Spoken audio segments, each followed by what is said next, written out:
Hello, and welcome to In the Know at Churchville-Chili, the podcast intended to educate and empower caregivers by addressing important topics impacting their children and families. Each episode, we will discuss a different topic related to academics, social emotional wellness, mental health supports, or behavior, and provide useful resources to caregivers.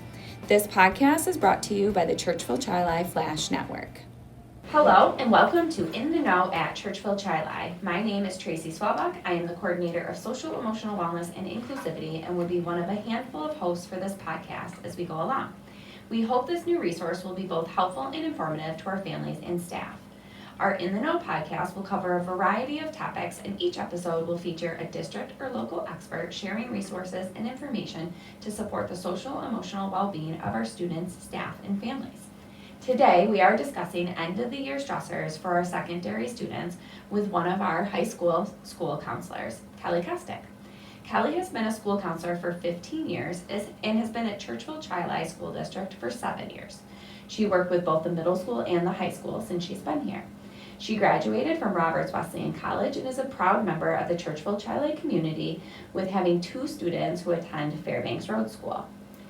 So welcome, Kelly. Thank you for being with us today. Thank you. I'm so excited to be here. Awesome. So as a school counselor, you see the increase in stress for our students during this time of the year. Can you tell us a little bit about what students are going through at the end of the year? So at this time of the year, there's Regents exams that students are prepping for. Students are taking IB and AP exams. Some students are going to be leaving for college. Some students are going to be spending a lot more time at home. There's so many stressors that students are dealing with this time of the year. Also, grades and the deadlines to get those big projects in. There are just so many things that students struggle with this time of the year, and it's really hard for them. And sometimes they know how to deal with it, sometimes they don't know how to deal with it. So we try to help students figure out, the best way through the difficult challenges that they experience right now. So it sounds like stressors are pretty normal too, because there's a lot of stuff going on. So how could parents or caregivers notice, or what would they see if their child's stress was increasing? What might be behaviors that maybe you're seeing in school or parents would see? So a lot of times there could be a couple different options. Sometimes students show these physically, sometimes they show them emotionally and behaviorally, and sometimes it's just an increase in risky behaviors or those kinds of things. In regards to physical stress and physical signs, sometimes kids are sick a lot more, sometimes kids are getting stomach aches, sometimes they're getting a lot of headaches, and those can be related to stress depending on their stress level. There's also emotional or behavioral signs that you could potentially notice. So sometimes, I know personally when I'm stressed, I get, pretty moody and I can be miserable sometimes, but our students, they can be more, short in their responses. They can come across as grumpy or just having trouble concentrating, or they are, really anxious about certain things that maybe they're not typically anxious about. A lot of times we'll see a lot of negative self-talk. And that's a huge thing that we see with our students, because students typically, when they're feeling low or stressed, they're going to pile it on. And I typically bring that up with students. It seems like you're piling on a lot on yourself right now because you're already feeling down. It's really important to kind of notice those signs, with your child. Some other things we do see at the high school level, a lot of times when students are stressed, they tend to not make the best decisions. Sometimes students will partake in risky behaviors. So that is something that we definitely look at and try and help students through that and find more positive coping strategies instead of, those risky behaviors. Absolutely. There are a lot of things that parents and caregivers can notice, a lot of externalized or outward behaviors that you just shared, which is really nice because we can see those things. What are some suggestions and strategies for parents and caregivers to help support their students through any one of these stressors they may have or these behaviors that they might be exhibiting? I think as a school counselor, the biggest thing that I can convey is communication. Talk to your child and see how they're feeling. If you're seeing an uptick in, grumpiness or anxiousness or even, lack of sleep or any of those things, I would talk to your child and see what's going on. See if they're feeling anxious. You know, I know it's hard sometimes to have those uncomfortable conversations because not everybody likes to talk about feelings. But I think if you're able to address that with your child, it makes it easier and they feel more comfortable telling you what's going on or helping you guys process together how to move forward. So even just listening to your child, asking them how they're feeling. You know, I've noticed that, you know, you're not getting enough sleep at night. Is this because you're struggling with school? Is this because you're stressed? Is this because, you know, you're having a hard time with something? Talk to me and tell me how you're feeling. Those are really important things, and a lot of times students, children, you know, they respond well to that and they want to talk about it. Obviously, sometimes with teenagers, they don't, but you know, it's easy to just let them know that you're there for them and hearing their feelings if they do talk to you about it. Some other things that are really helpful when going through a stressful time, I think, you know, in general with humans in general, is just having a supportive environment, establishing those routines and keeping things consistent for children and for yourselves. It's so much easier having that consistency to manage your stress because you know what to expect and what's going to be coming the next day or the next hour even sometimes. You definitely want to prioritize certain tasks. If there's certain things that are highly stressful or if there's certain things that you feel like if you get that done, you're going to feel better, prioritize that and work that into your routine.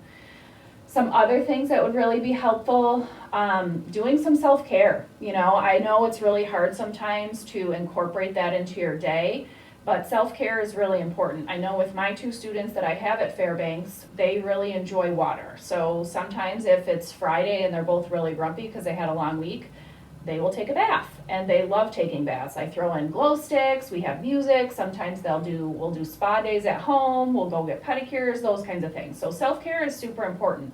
It's also, you know, easy enough to just go for a walk or do some deep breathing or, you know, if you can get to a beach, that's my jam. So it's really important to just find those things that help you take a deep breath and reduce your stress. Encouraging that with your children is super important.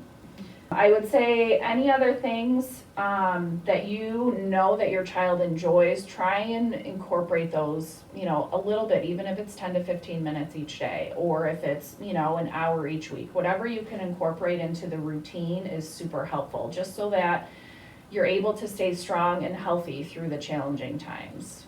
It sounds like those are a lot of things too that our parents and caregivers or family members can do together and really encourage that together. And it doesn't have to be a long amount of time, like you said, even 10 or 15 minutes within your day, because I can anticipate when people are stressed, it's very difficult to then take the time to maybe do that self-care. But as a family, if we're encouraging that, that can be one thing that really will help maybe get that teen out of their head space and into a better space to then tackle some of those things that you talked about in the beginning of our podcast about the things that are causing that stress. Right, and I think it's really important that if you are experiencing it for more than just a couple days and you feel like it might be impacting them at school or any way academically, I think it's important that you have that communication with either the school counselor or emailing teachers. It's okay to do that. I know if my student, you know, my kids are having a bad day, I'll email the teacher and say, hey, this morning was rough. I hope it's not that way at school. But giving that heads up is really helpful as an educator, so then we can, you know, make sure that we're addressing the needs of the student each day. Absolutely. I love that communication between the school, because then the school could also share, oh yeah, we understand that there's this final exam coming up. This might be why they're stressed. Because you did talk about how some teenagers, they might just say, I'm okay, even if they're not okay. And so being able to maybe communicate and ask those questions, then you might have more information to be able to ask more specific questions of your teen if maybe you're not getting as much out of them. So right, that's why I really push communication. It's really so helpful in so many areas of our lives. Yeah, I think that's great. My next question is kind of going past the stressors a little bit. And what if this is something that parents and caregivers are seeing that is lasting longer than maybe what the stressor would be? So you talked about in the beginning of final exams and Regents exams and things like that are happening. But what if they're still seeing these behaviors after those things are over?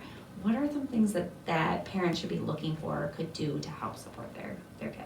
If a child is struggling more long-term, what I typically suggest is touching base with your pediatrician. If you feel like this isn't just like a short-term thing and it's just because of exams and continues throughout the summer, and then, whatever the next steps are, whether they're starting school again in September or they're going off to college, whatever the possibility is, if it's lasting, I would say more than like 4 to 6 weeks, you might want to touch base with your pediatrician. There might be other things going on, and sometimes those conversations can just be helpful in figuring out what the next step would be. Some other things I think are really helpful. I am always a huge proponent for finding a counselor or a therapist. Kids need to talk and families need to talk. So sometimes the pediatrician might suggest that, sometimes they won't. It just kind of depends on what the situation is with your child. But finding a therapist is something that's really helpful, and that's something that we can help support as well, because we do have the opportunity here through the University of Rochester, since we collaborate with them. So that's something that we could potentially help with, or the pediatrician will have other resources. And I know, it can be hard to find resources, even just locally, but if we are aware and we're able to, pinpoint you in the right direction, then we'll do that. Some other things that I think are important are definitely just tracking those behaviors. And if they're continuing, and depending on what the behavior is, those risky behaviors like drinking or using drugs or making really poor decisions and, potentially getting in trouble with the law, like those are also telltale signs of what direction you need to go for support too. And the school district is always able to help you, and definitely touch base with your pediatrician. I feel like those are the two best things that you can do to help you and your family.